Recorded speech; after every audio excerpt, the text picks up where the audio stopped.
95% of our decisions are made by how you feel in the moment. And that is the problem. Do you feel like getting up? No. Do you feel like making that cold call? No, you don't. Do you feel like doing that third set of reps? No, you don't.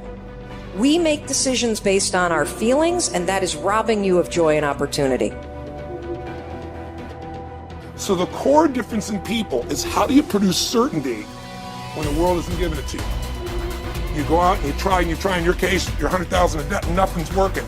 How do you keep yourself going? The way you did it, the way I did it, the way you're doing it, we may not have done it consciously, is we didn't change our potential, that was there. And it wasn't even taking more action. Taking more action with a belief it's not gonna work, it's not gonna change anything. We got results in our head that made us feel certain as if it had already happened. I need you to evaluate yourself and ask yourself the question, how are you wired? When you have a trial or a tribulation, how are you wired? When you hear the word no, does it break you? I'm wired differently. I get excited about no. I love no. I love it. It turns me on. No, Eric, I'll be back. I'll be back. I'll be stronger when I come back. If you get yourself in a state of certainty that this is going to work, I'm going to find a way, and if this doesn't work, I will make the way, then you tap a lot more potential. And when you're certain in your potential, you take massive action. When you take massive action, you really believe in something, you get great results. When you get great results, your brain goes, see, I told you I was a stud. I told you this thing would work out. Now you're even stronger. You tap more potential, take greater action, greater results. Sometimes you just have to move, do something, learn something new. Write down what you need to do in order to make a better life for yourself. And be brave enough to do those things. When you go out there, I need you to have that dog.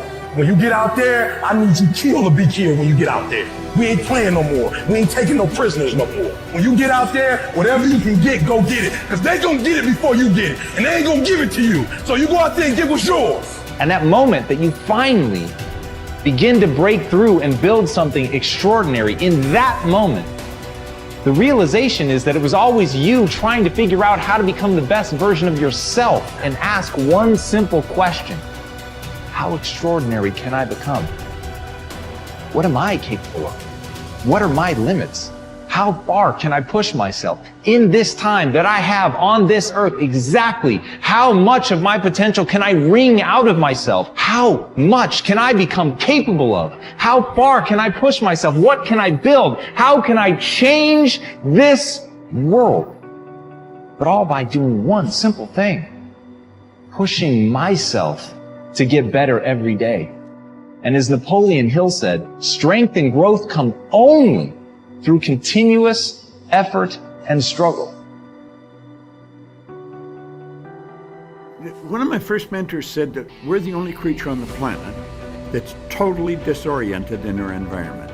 He said all the other little creatures are completely at home in their environment, but they operate with instinct. You see, it's perfect. We have been gifted with higher faculties. We have the ability to create our own environment, but we've got to understand ourselves. We don't have a soul, we are a soul. We are living in a physical body corresponding with the material universe. Now we have to understand this, and if we don't understand it, we're not going to make it. And we've got to understand, like I can look at your body, I can tell you all kinds of things about you. You are dominantly a left brain person. You got a little bit of right brain, enough to really, you got a quiet, sensitive side to you. It's a little shy side, but that's very small. So it's not many people would see it. You have a tendency with things, if they hurt your feelings, you'll have a tendency to hold it inside. You want to start releasing it, or you're going to have stomach problems. Now I can tell that by looking at your body, But and he's right, by the way. Yeah, but there's so much about ourselves we never learn. The part of our mind that controls us is our intellect, or our subconscious, where the paradigm is, but we're trained to live through our senses. We're trained to go by what we see, hear, smell, taste, touch. And we've got to understand that we've got this genius within us, and if we will consciously gain an awareness, an understanding of how to alter the paradigm that's controlling our behavior, when we learn that, we can start to improve life, just like that. And there's no end to what we're capable of doing. We're conditioned genetically